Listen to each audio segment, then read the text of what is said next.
अनोखी आवाज में आप सभी दर्शकों का बहुत बहुत स्वागत है और मैं हूं आपके साथ अनुष्का।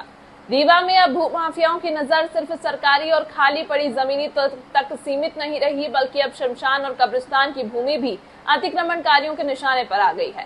ताजा मामला शहर के लगभग 200 साल पुराने घोघर कब्रिस्तान से जुड़ा हुआ है, जहां कब्रिस्तान की जमीन पर अवैध कब्जे और दस्तावेजों में कथित फेरबदल का आरोप सामने आया, जहां अब लोग गुलाब का फूल लेकर कलेक्ट्रेट के पास पहुंचे।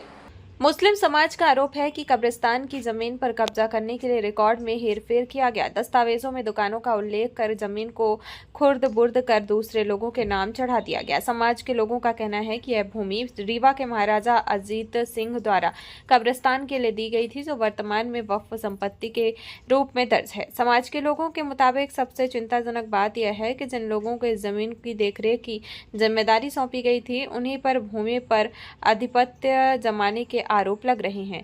घोघर कब्रिस्तान की जमीन को अतिक्रमण से बचाने के लिए मुस्लिम समाज के निजी फाउंडेशन ने पहल की है। इसी क्रम में शुक्रवार को समाज के वरिष्ठ जनों और युवाओं के साथ हजारों की संख्या में लोग बेहद शांतिपूर्ण और सौहार्दपूर्ण तरीके से हाथों में फूल लेकर कलेक्ट्रेट पहुंचे। यहां मुस्लिम समाज के प्रतिनिधिमंडल ने कलेक्टर से मुलाकात कर उन्हें फूल भेंट किया और पूरे मामले से अवगत कराए।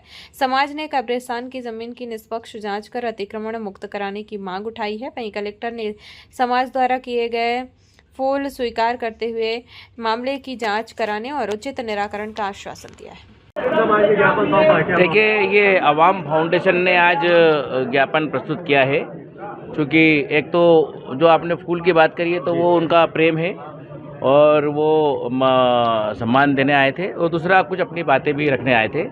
कुछ 5-7 विषय हैं भूमि को लेके, जिसको कुछ भूमि इनका कहना है कि खुर्द-बुर्द हो गई है, कुछ में रिकॉर्ड संशोधन होना है, कुछ पे किन्हीं लोगों ने कब्जे करके हैं, इन्हीं के समाज के लोगों ने।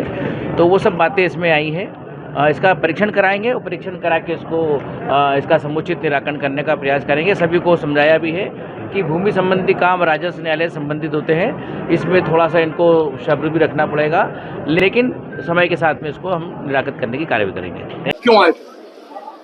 हम मुस्लिम समाज में पिछले कई महीनों से, जब से हमारे नए कलेक्टर आए हैं, काफ़ी पॉजिटिविटी दिख रही है।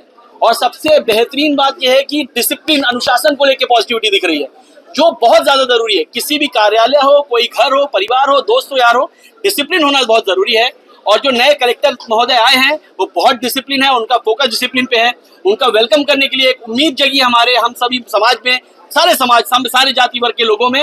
और हम मुस्लिम समाज की तरफ से उनका सम्मान करने, उनका वेलकम करने, उनका मनोबल बढ़ाने के लिए हम सब आए हैं। हमें फख्र है कि अरसों बाद हम लोगों को एक बहुत शानदार कलेक्टर मिले। क्या मांगे थी आपने? मांगों को लेके हम अपने घोघर कब्रिस्तान को लेके कुछ अनियमितताएं हैं, वहाँ के कागजात को लेके, जमीनों को लेके, उसके विषय में हमने अपनी तरफ से सारे कागजात सबमिट किए हैं। वो जांच का विषय है कि उसमें जांच की जाए और जो भी न्यायपूर्वक है, जो भी सत्य है, उसके मुताबिक काम किया जाए।